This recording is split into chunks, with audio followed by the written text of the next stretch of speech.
Salut les amis et bienvenue sur votre plateforme. En fait, au Cameroun, c'est très dangereux de faire la politique aujourd'hui parce que les autorités en place pensent que le pays les appartient. Si ils disent quelque chose et vous dites le contraire, ils vont dire que vous êtes en train de comploter contre le pays. Donc le pays, c'est eux. Quand ils sont en danger, ça veut dire que le pays est en danger. Le pays, c'est tout le monde. Et quand on est dans un pays démocratique et pas dans un pays qui est dans la démocratie, c'est très important les mots les amis, parce qu'on dit c'est un pays démocratique, mais c'est la démocratie qui est pratiquée au Cameroun aujourd'hui. C'est la démocratie. Ça n'a rien à voir avec la démocratie les amis. Quand vous êtes dans cette genre de situation, vous pensez comment? Qu'est-ce qui vous reste comme solution? Vous ne pouvez pas critiquer normalement. Si vous critiquez, vous détestez. Vous critiquez le président sans problème. Le président est malade, vous ne pouvez pas parler. Un ministre de l'administration territoriale peut venir parler à la place d'un ministre de la communication. Business as usual. On avance comme ça dans ça. C'est le flou artistique total. Et ça continue comme ça. On ne connaît pas qui est chef. Du moins, qui gère le pays. On connaît qui est chef, mais qui gère le pays. Et on connaît que Paul Biya est le chef de tout. Il est chef de tout ce que vous pouvez imaginer au Cameroun. Mais il est responsable de rien, surtout quand ça concerne l'échec. Ce n'est pas lui. Les gens vont vous trouver des explications. Vous voyez le président de la République, le président a fait ci, le président a fait ça. Ils vont vous trouver des explications pareilles. Et ce n'est pas du tout normal. Jean-Michel Nietzsche, aujourd'hui même, les amis, a publié ce que vous voyez à l'écran. Il a dit quoi? Il dit que sa maison a été encerclée par les forces de maintien et de l'ordre.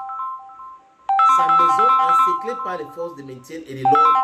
Pour quelle raison, les amis? Pour quelle raison? Parce qu'il est allé en Europe, parce qu'il a discuté avec la diaspora, parce qu'il est en coalition avec Maurice Kamto, parce qu'il donne ou il donne la protection, je ne sais pas quoi, ou l'opportunité à Maurice Kamto de devenir candidat, mais il doit être candidat. Pourquoi certains sont candidats et d'autres non? Pourquoi? Au nom de quoi? Si vous êtes dans la démocratie, vous dites qu'il faut avoir un level playing ground for everybody. Les amis, vous savez, je ne suis pas toujours d'accord avec les prises de position parfois de Maurice Kamto, de certains de ses soutiens, de Nietzsche lui-même. Mais c'est ça la vie politique dans un pays. Vous donnez vos idées, l'autre propose sa part, vous n'êtes pas d'accord, mais vous trouvez quelque chose qui va vous mettre ensemble. Ce qui vous met ensemble, c'est que vous êtes en train de parler du changement. C'est le plus important, les amis. Mais comment comprendre que dans ce genre d'environnement, dans ce pays, qui se veut un pays qui va avancer, vous avez des gens qui utilisent certains instruments du pouvoir qui appartiennent à l'État à leur but personnel. Ce n'est pas normal aujourd'hui. Ce n'est non plus normal demain. Il faut qu'on nous communique. Pour quelle raison on a encerclé la maison de Jean-Michel Nietzsche?